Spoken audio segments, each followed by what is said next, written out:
Hey folks, welcome to another HeroPress tip of the week. This week I'm going to show you how to quickly and easily make a plugin, even if you have no idea how to do that. We're going to start by going to the plugins page in WordPress. We'll go to Add New, and we're going to install a plugin called Pluginception, which is a plugin for making plugins.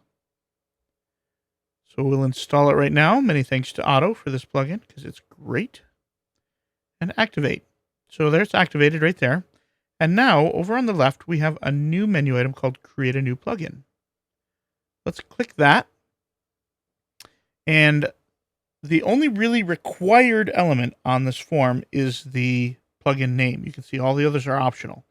You want to make it unique, something that no one else in the world is going to come up with. So this could easily be something with your name in it or whatever. So I'm going to call it Topher's Custom Plugin. Now the slug the slug needs to be unique also, but it will make a new one off the name. So you can leave it blank if you want. And I recommend doing that. I like to put in a description and a version 1.0. The author, you can do a WordPress.org handle like that. And you can put in your own web address, a license, whatever you want. But again, the only required bit is the plugin name. So I'm going to create a blank plugin and activate it. And now we're in the plugin editor, which did not come with this plugin. That's built into WordPress. And there's a thing here that says, be careful, you can break things. So you need to say, I understand. But at this point, we have a plugin. We're done. It doesn't do anything, but this is all that is a plugin. It's one file name. In this case, it's in a folder, and there are some headers here, and that's it. So I'm going to click Update File real quick. You'll see it says File Edited Successfully, and if I go back to Installed Plugins, you'll see it right there.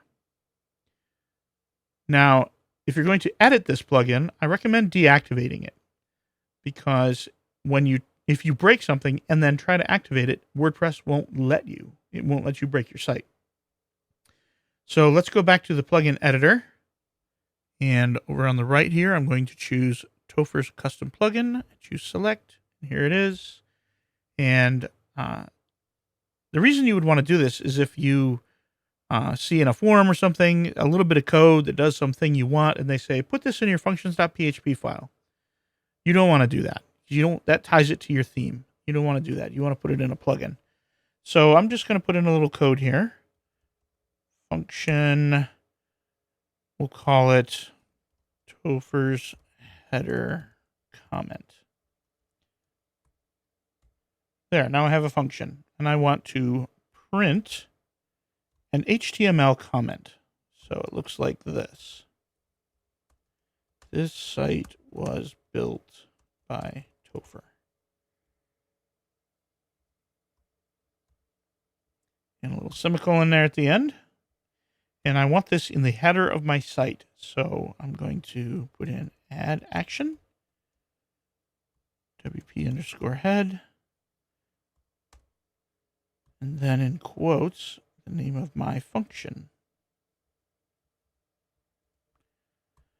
There. That's all there is to it. And this is exactly the kind of thing you might find in a forum somewhere that says, just put this in your functions file. So I'm going to hit update file and then go back to my plugins and activate. There we go. So let's go to my home page and view source.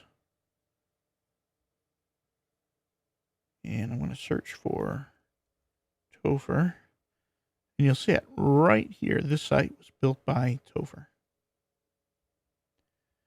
Now, I want to show you what would happen if I broke it somehow. So I'm going to deactivate. Go to my plugin editor. Choose my plugin. And I'm going to take that semicolon off right there. Update file. It let me do it. But if I activate, It says, no, could not be activated. And so it is not activated. So I had bad code that broke something, but it didn't break my site. Front of my site looks just fine. Everything's cool. So this is great. And it also tells you there's an unexpected curly brace on line 15.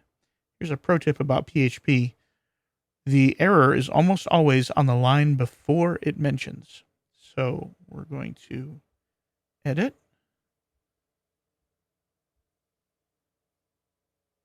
So it said it was on line 15, unexpected curly brace. But the problem is you're on 14 because there's no semicolon.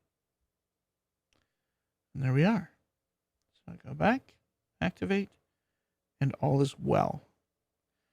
So if you're ever trolling for some code that does something you want and the instructions say put it in a functions.php file, don't do that. Make yourself a little custom plugin just like this one and paste it in there, just as if it were a functions file.